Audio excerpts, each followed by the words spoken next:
Welcome to my video class on structure of bacteria.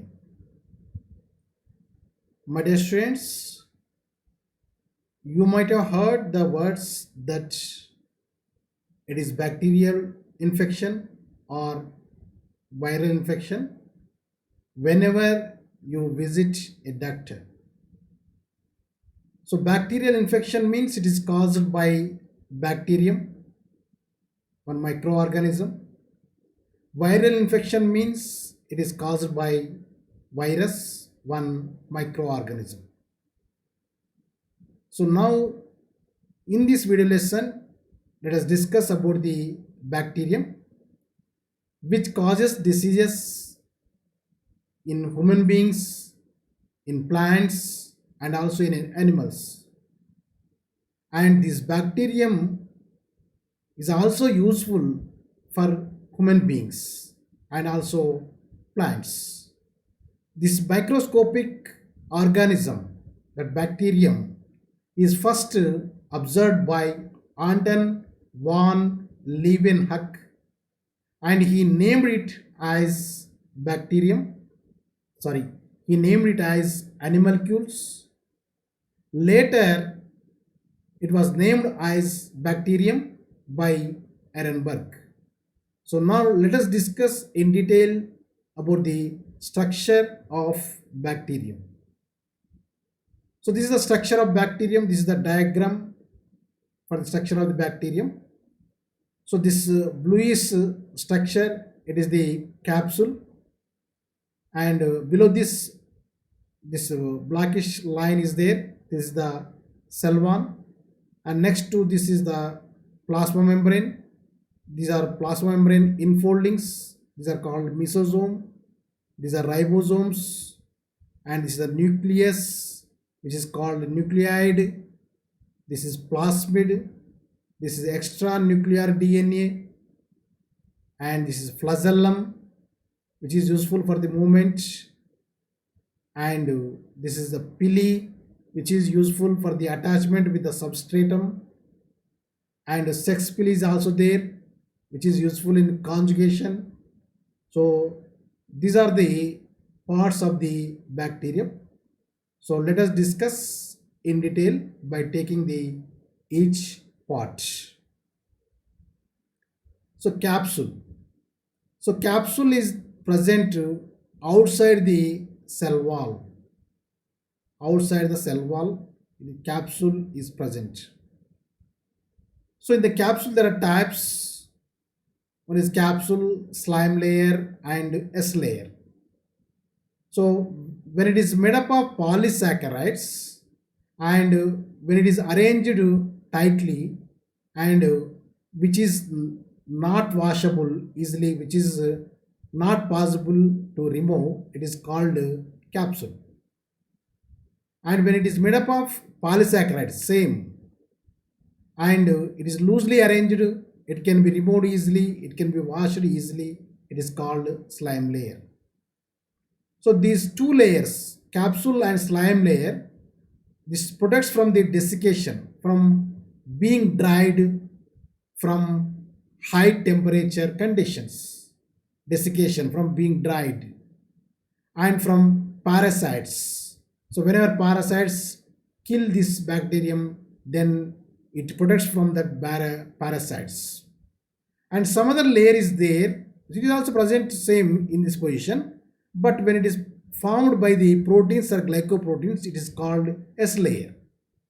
So did you are you getting my point? See, whenever it is made up of by polysaccharides, it may be capsule or slime layer. If it is tightly arranged, it is capsule. If it is loosely arranged, slime layer. If it is made up of proteins or glycoproteins, it is called S layer. This S layer protects the bacterium from acid or basic fluctuations. So in the host cell, there is a variations in the acid concentration and basic concentration. So when there is variations are going, when there are variations, then it protects from the this layer protects the bacterium from such kind of fluctuations. And from osmotic stress also it protects. When there is high concentration in the cell, then from that high concentration it protects from the cell. And also from enzymes from being digested. Enzymes can digest the bacterium, so it protects from the enzymes. And it provides virulence. It means it gives the disease causing capacity. Whenever this layer is present, whenever this layer is present, then this bacterium can cause the disease. So whenever it is not present, then this cannot cause the disease, because this layer is protecting the bacterium from harmful substances, from other pathogenic bacteria and other parasites. So and also from antibodies which one host organism can produce to kill the bacterium. So whenever this layer is present, either capsule or slime layer or S layer, then it protects the bacterium from the other harmful substances, so it can cause the disease. So whenever this layer is present, it provides the virulence. It means it gives the disease causing capacity. Now cell wall. So next to this bluish region is blackish region is there, blackish layer, one line is there, then it is called cell wall. Cell wall is made up of peptidoglycan or murin. Peptidoglycan or murin. So in the peptidoglycan or murin, two molecules are there. They are polysaccharide and peptides.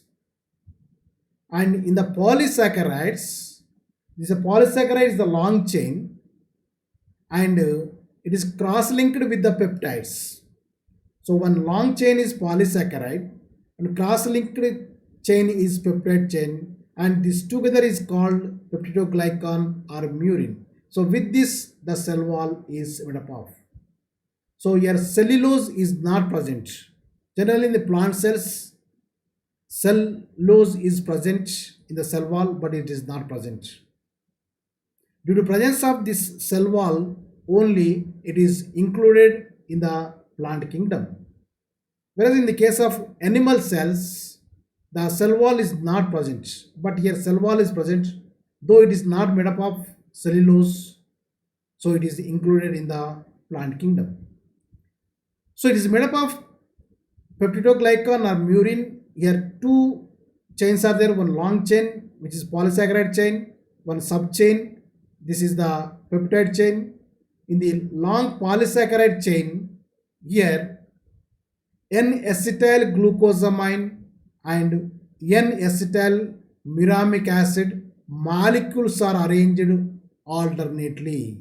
So first N-acetyl glucosamine, and next N-acetyl muramic acid, and next N-acetyl glucosamine, and later N-acetyl muramic acid.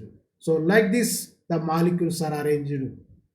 So these molecules are linked with beta-1,4 glycoside bonds. So with these bonds, with these molecules, this long chain is formed. And this long polysaccharide chain is sublinked, cross-linked with the peptide. So in this peptide, generally the amino acids are alanine and glutamic acid. In some cell walls, diaminopimelic acid is there, so which causes the bacterium and which protects the bacterium from high temperature conditions. And according to the cell wall structure, the bacterium is classified into two types. They are gram positive and gram negative. So there is a test for classification of gram positive and gram negative bacteria. It is gram staining method. It is developed by Christian Gram scientist, so it is named after him as Gram staining method.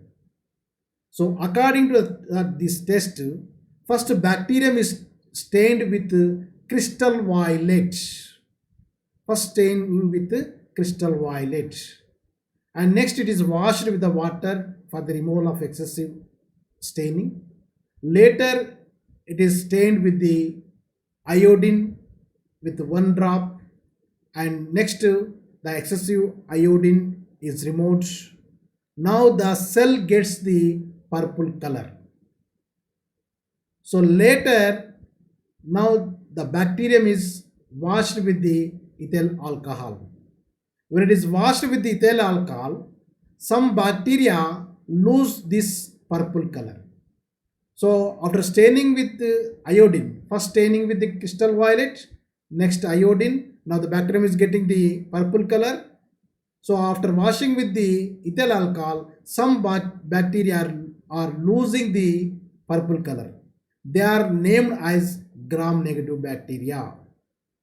Some bacteria are retaining the same purple color. They are called as gram-positive bacteria. So based on this test, bacteria are classified as gram-positive and gram-negative bacteria. So in gram-positive and gram-negative bacteria, in the cell wall, there is a structural variation. In gram-positive, cell wall is more thick and more peptidoglycan, and there is a presence of one particular acid called teichoic acid, and which is not present in gram-negative bacteria. In gram-negative bacterium, the peptidoglycan concentration is also very less. So this is the variation between the gram-positive and gram-negative bacterium. So flagellum. So flagellum is needed for the bacterium for the movement.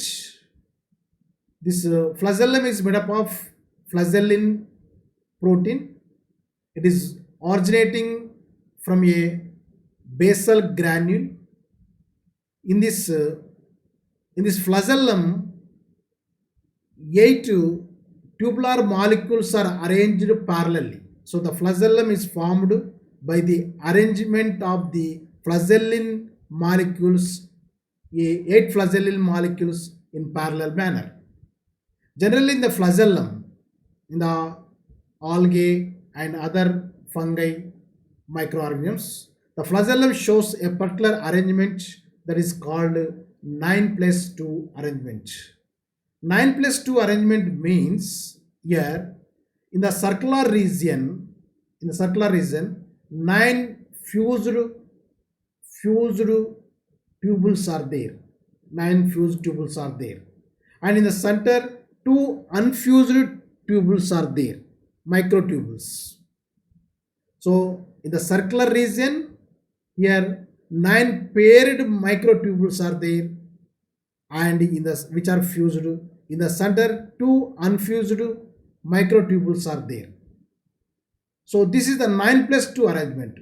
Such kind of arrangement is not there in the case of the bacterium. So there is a structural variation in the flagellum of bacterium and other microorganisms where flagellum is present. So based on the flagellum, the bacteria are classified as, when there is only one flagellum, it is called monotrichous, and if there are flagella, many flagella at one region, it is called lophotrichous, and if many flagella are present at 2 poles, at 2 ends, it is called amphitrichous. Amphi means 2, and peritrichous means surrounding. So surrounding the bacterium, here many flagellae are there. So presence of only one, monotrichous; presence of many at one pole, lophotrichous; presence of many at 2 poles, amphitrichous; presence of many flagellae around the bacterium, it is known as peritrichous. So This is the classification of bacteria based on the flagellum. So this flagellum is mainly useful for the movement of the bacteria, and this flagellum is not present in Vibrio bacteria. Generally, it is present in Spirillum and Bacillus bacterium. Next to pili. So this is the pili. This is the pili structure. It is tubular structure when compared to the flagellum. Flagellum is whip-like structure like corona. But whereas this pili, it is tubular structure. This is shorter and thinner than flagellum.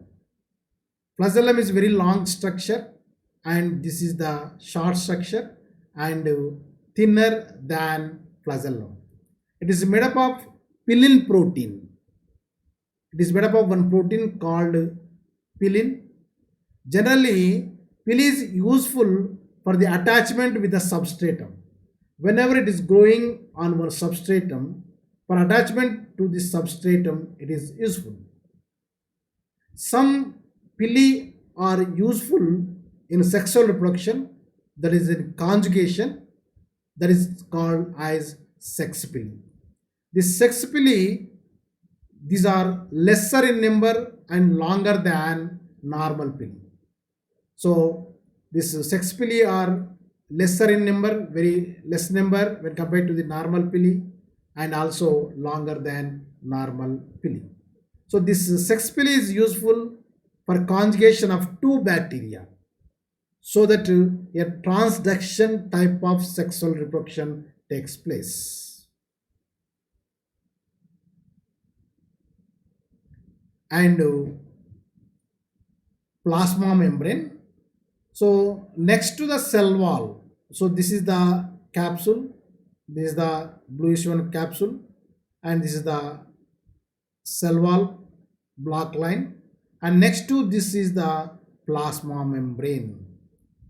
Plasma membrane, it is made up of proteins, lipids, and carbohydrates. That lipids are phospholipids. So lipids are linked with the phosphate molecules.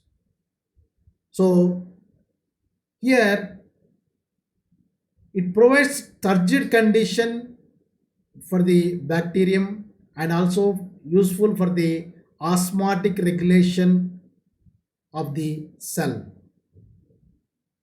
So here the plasma membrane, it allows some molecules and required molecules into the bacterium, and it can't allow the unrequired molecules. So here it is called semi-permeability. Semi-permeability. So the capacity of the plasma membrane is semi-permeability. So it can allow the some materials which are required to the cell, and it cannot allow the molecules which are not required to the cell. So it is a watchman to the cell. So it can examine the entry, the molecules which are entering into the cell, and it can stop or allow the entry into the cell. In some cells, the plasma membrane folds inside. This is called mesosome. This mesosome is useful in respiration, because in the bacterium mitochondrion is not there, which is useful in the cellular respiration. So this is useful in respiration. In some bacteria, it is useful in the replication. It means for the reproduction of the bacterium, and in this replication, it is useful in the septum formation. Whenever the cell is dividing, here the new here cell wall has to form. So for the formation of the new cell wall, here for dividing the protoplasm, the new cell wall has to form. So for the septum formation, this plasma membrane is useful. So cytoplasm. So next to the this plasma membrane, this whole thing is cytoplasm. This is the nucleus. So excluding this nucleus, this is the cytoplasm. So with the nucleus, it is protoplasm. With nucleus plus cytoplasm is protoplasm. So excluding this nucleus and remaining this whole thing is cytoplasm. In cytoplasm, proteins, lipids, carbohydrates, amides, purines, pyrimidines, and vitamins are there. So these are the organic molecules present in the cytoplasm. And here ribosomes are there. These are 70S ribosomes. So this bacterium is prokaryotic organism because here the nucleus is not surrounded by any membrane. Whenever the nucleus is surrounded by any membrane, that nuclear membrane, it is eukaryotic. It is not surrounded by the nuclear membrane. So the chromosome or DNA is present loosely. So it is the prokaryotic organism.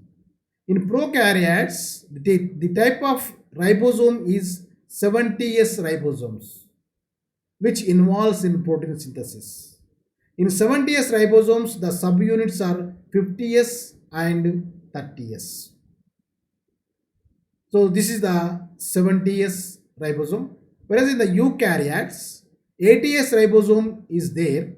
Their subunits are 60S and 40S. So ribosome's main function is in photosynthesis and chromatophores. This is the photosynthetic structure. Whenever this chromatophore is present in the bacterium, it involves in photosynthesis. In chromatophores, chlorobium chlorophyll 650, chlorobium chlorophyll 660, that chlorophyll pigments are there. In chromatophores, chlorophyll pigments are there. They are chlorobium chlorophyll 650, chlorobium chlorophyll 650 are present. Due to presence of these chromatophores, the bacterium can synthesize its own food material. So whenever chromatophores are present, it is photosynthetic organism. It can prepare its own food material. So it is a primitive type of plastid. Primitive type of the plastid. So it is not covered by two layers as plastids. The reserved food materials present in this cytoplasm are glycogen or PHB. So PHB means polyhydroxybutyrate. So the reserved food materials are in the form of glycogen or polyhydroxybutyrate. So whatever the food materials are stored in the bacterium are in the form of this glycogen or PHB. In the bacterium, double layered cell organelles are not present. The double layer cell organelles are mitochondrion, plastid, Golgi complex, endoplasmic reticulum. These are not present in the bacterium. Not only here, in prokaryotes, these double layered cell organelles are not present. Since bacterium is also one prokaryotic organism, these are not present in the bacterium. So nucleoid. So this is the nucleus. The nucleus region is called nucleoid. In the nucleus region, the nucleus is not surrounded by the nuclear membrane, so that only it is called prokaryote. In the nucleus region, that is in nucleoid, circular naked DNA is present. Circular means the DNA, two ends are attached. So it is like a circle, and it is naked DNA. It means the DNA is not covered by histone proteins. So whenever it is covered by histone proteins, it is a chromosome. So histone proteins are not there. So it is a naked DNA. Since it is a primitive organism, since it is a prokaryotic organism, here naked DNA is there. Whereas in the case of eukaryotes, here the DNA covered with histone proteins is present. And this extranuclear DNA, extranuclear DNA is plasmid. Here wrongly typed extranuclear DNA. Extranuclear DNA is plasmid. It means in addition in the nucleus region, there is called nucleide. In addition to this nucleus region, here also DNA is present, which is in the form of circle, and this is called plasmid. So it is extranuclear DNA is plasmid. Plasmid provides disease resistance capacity. So here it means it causes the disease. So whenever there is any pathogen, then it can protect from the pathogen and allows new metabolic pathways. So with this plasmid, every time it changes its metabolic pathways so that it can survive well in all types of conditions. So that only the bacterium can grow well in host cells. So in this video lesson, we have discussed in detail about the different parts of the bacterium. I think you understood well, and thank you. Best of luck.